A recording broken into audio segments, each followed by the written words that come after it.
Hi hello friends, welcome back to Preksha's kitchen YouTube channel. ಇವತ್ತಿನ ವಿಡಿಯೋದಲ್ಲಿ ಮಕ್ಕಳಿಗೆ ಇಷ್ಟವಾಗುವಂಥ ಪಾಸ್ತಾ ರೆಸಿಪಿನ ಹೇಗೆ ಮಾಡೋದು ಅಂತ ತೋರಿಸ್ತಾ ಇದ್ದೀನಿ. ಪೂರ್ತಿ ವಿಡಿಯೋನ ಸ್ಕಿಪ್ ಮಾಡದೆ ಕೊನೆವರೆಗೂ ನೋಡಿ.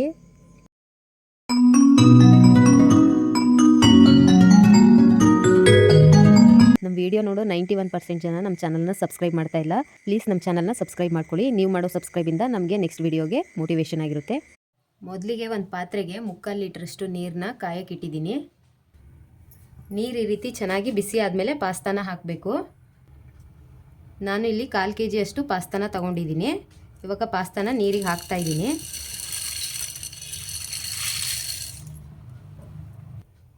ಇದಕ್ಕೆ ಒಂದು ಸ್ವಲ್ಪ ಅಷ್ಟು ಉಪ್ಪನ್ನ ಹಾಕ್ತಾ ಇದ್ದೀನಿ. ಒಂದು ಅರ್ಧ ಸ್ಪೂನಷ್ಟು ಎಣ್ಣೆನ ಹಾಕ್ತಾ ಇದ್ದೀನಿ. ಎಣ್ಣೆನ ಹಾಕಿ ಪಾಸ್ತಾನ ಬೇಯಿಸ್ಕೊಳ್ಳೋದ್ರಿಂದ ಒಂದಕ್ಕೊಂದು ಅಂಟೋಲ್ಲ. ನೀರು ಈ ರೀತಿ ಚೆನ್ನಾಗಿ ಕುದಿಯುವಾಗ ಪಾಸ್ತಾ ಹಾಕಬೇಕು. ನೀರು ಕುದಿಯೋಕ್ಕಿಂತ ಮುಂಚೆನೇ ಪಾಸ್ತಾನ ಹಾಕಿದರೆ ಸರಿಯಾಗಿ ಬೇಯಲ್ಲ. ಇದನ್ನು ಒಂದು 5 ನಿಮಿಷ ಚೆನ್ನಾಗಿ ಬೇಯಿಸ್ಕೊಳ್ಳೋಣ. ಈ ರೀತಿ ಇದನ್ನು ಮಧ್ಯೆ ಮಧ್ಯೆ ತಿರುಗಿಸ್ತಾನೆ ಇರಬೇಕು. ಪಾಸ್ತಾ ಇವಾಗ ಚೆನ್ನಾಗಿ ಬೆಂದಿದೆ. ಈ ರೀತಿ ಉಬ್ಬಿ ಬಂದರೆ ಪಾಸ್ತಾ ಬೆಂದಿದೆ ಅಂತ ಅರ್ಥ. ನೀವು ಮಾಡಿದರೆ ಗೊತ್ತಾಗುತ್ತೆ. ನೀರೆಲ್ಲ ಇವಾಗ ಸೋಸ್ಕೊಳ್ತಾ ಇದ್ದೀನಿ.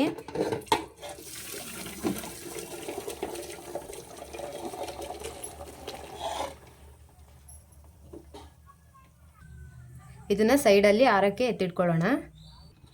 ಇವಾಗ ಒಂದು ಬಾಣಲಿ ಕಾಯಕ್ಕೆ ಇಟ್ಬಿಟ್ಟು ಅದಕ್ಕೆ ಒಂದು 3 ಸ್ಪೂನಷ್ಟು ಎಣ್ಣೆನ ಹಾಕ್ತಾ ಇದ್ದೀನಿ.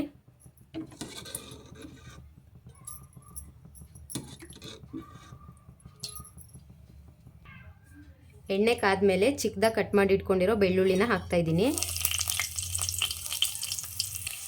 ಒಂದು ಸ್ವಲ್ಪ ಕರಿಬೇವು ಹಾಕ್ತಾ ಇದ್ದೀನಿ. 2 ಹಸಿಮೆಣಸಿನ್ಕಾಯಿನ ಚಿಕ್ಕದಾಗಿ ಕಟ್ ಮಾಡ್ಕೊಂಡು ಹಾಕ್ತಾ ಇದ್ದೀನಿ. ನೀವು ಬೇಕಂದರೆ ಕ್ಯಾಪ್ಸಿಕಮ್ನ ಕೂಡ ಹಾಕ್ಕೋಬೋದು.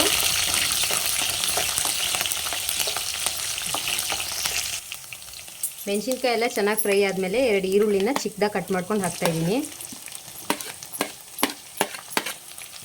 ಇದನ್ನೆಲ್ಲ ಇವಾಗ ಒಂದ್ಸರಿ ಚೆನ್ನಾಗಿ ಮಿಕ್ಸ್ ಮಾಡಿಕೊಂಡು 2 ನಿಮಿಷ ಫ್ರೈ ಮಾಡ್ಕೊಳ್ಳೋಣ.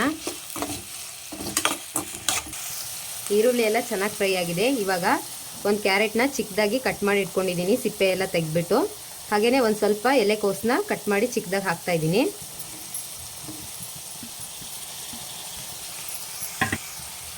ಇದನ್ನೆಲ್ಲ ಇವಾಗ ಒಂದ್ಸರಿ ಚೆನ್ನಾಗಿ ಮಿಕ್ಸ್ ಮಾಡ್ಕೊಳ್ತಾ ಇದ್ದೀನಿ.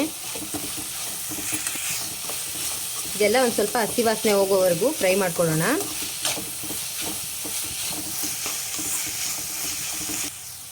ಇದೆಲ್ಲ ಚೆನ್ನಾಗಿ ಫ್ರೈ ಆಗಿದೆ. ಇವಾಗ ಒಂದು ಟೊಮೊಟೊನ ಚಿಕ್ಕದಾಗಿ ಕಟ್ ಮಾಡ್ಕೊಂಡು ಹಾಕ್ತಾ ಇದ್ದೀನಿ.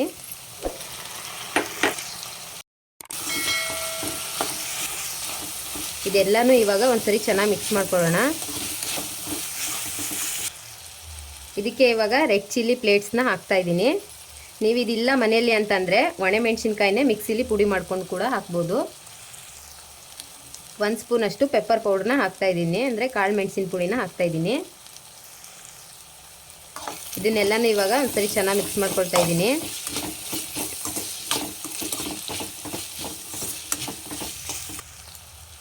ಇವಾಗ ಇದಕ್ಕೆ ಒಂದು ಅರ್ಧ ಸ್ಪೂನಷ್ಟು ಉಪ್ಪನ್ನ ಹಾಕ್ತಾ ಇದ್ದೀನಿ. ಉಪ್ಪನ್ನ ನೋಡಿ ಹಾಕ್ಕೊಳ್ಬೇಕಾಗತ್ತೆ. ಇನ್ನು ಪಾಸ್ತಾ ಬೇಯುವಾಗೂ ಕೂಡ ಉಪ್ಪನ್ನ ಹಾಕಿದ್ವಿ.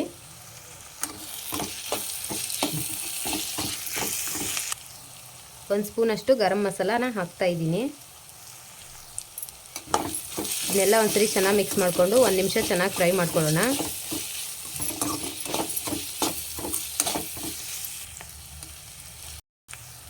ಸ್ಮೆಲ್ಲು ತುಂಬ ಚೆನ್ನಾಗಿ ಬರ್ತಾ ಇದೆ. ಮಕ್ಕಳಿಗೆಲ್ಲ ತುಂಬ ಇಷ್ಟ ಆಗುತ್ತೆ.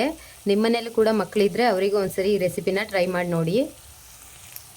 ಇವಾಗ ಇದಕ್ಕೆ 2 ಸ್ಪೂನಷ್ಟು ಗ್ರೀನ್ ಚಿಲ್ಲಿ ಸಾಸ್ನ ಹಾಕ್ತಾ ಇದ್ದೀನಿ. ನೀವು ಬೇಕಂದರೆ ರೆಡ್ ಚಿಲ್ಲಿ ಸಾಸ್ನು ಕೂಡ ಆ್ಯಡ್ ಮಾಡ್ಕೋಬೋದು. 2 ಸ್ಪೂನಷ್ಟು ಟೊಮೊಟೊ ಸಾಸ್ನ ಹಾಕ್ತಾ ಇದ್ದೀನಿ. ಇದನ್ನೆಲ್ಲ ಇವಾಗ ಒಂದ್ಸರಿ ಚೆನ್ನಾಗಿ ಮಿಕ್ಸ್ ಮಾಡ್ಕೊಳ್ತಾ ಇದ್ದೀನಿ.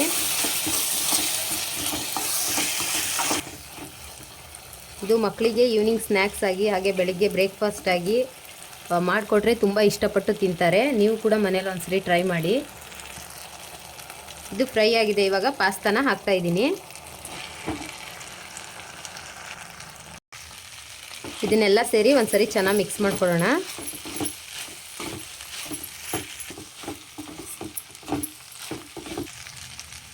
ಲಾಸ್ಟಲ್ಲಿ 1 ಸ್ಪೂನಷ್ಟು ಸೋಯಾ ಸಾಸ್ನ ಆ್ಯಡ್ ಮಾಡ್ತಾಯಿದ್ದೀನಿ. ನೀವು ಬೇಡ ಅಂತಂದರೆ ಸ್ಕಿಪ್ ಮಾಡ್ಕೋಬೋದು. ಇದನ್ನು ಸೇರಿ ಒಂದ್ಸರಿ ಚೆನ್ನಾಗಿ ಮಿಕ್ಸ್ ಮಾಡ್ಕೊಳ್ಳೋಣ. ಇದನ್ನೆಲ್ಲ ಸೇರಿ 2 ನಿಮಿಷ ಚೆನ್ನಾಗಿ ಫ್ರೈ ಮಾಡ್ಕೊಳ್ಳೋಣ. ಕೈ ಬಿಡ್ದೇನೆ ಇದನ್ನ ತಿರುಗಿಸ್ತಾ ಫ್ರೈ ಮಾಡಬೇಕು, ಇಲ್ಲ ಅಂದರೆ ತಳ ಸೀದ್ಬಿಡುತ್ತೆ. ಇದು 2 ನಿಮಿಷ ಆಗಿದೆ, ಚೆನ್ನಾಗಿ ಫ್ರೈ ಆಗಿದೆ. ಮೇಲ್ಗಡೆ ಕೊತ್ತಂಬರಿ ಸೊಪ್ಪನ್ನ ಹಾಕ್ತಾಯಿದ್ದೀನಿ.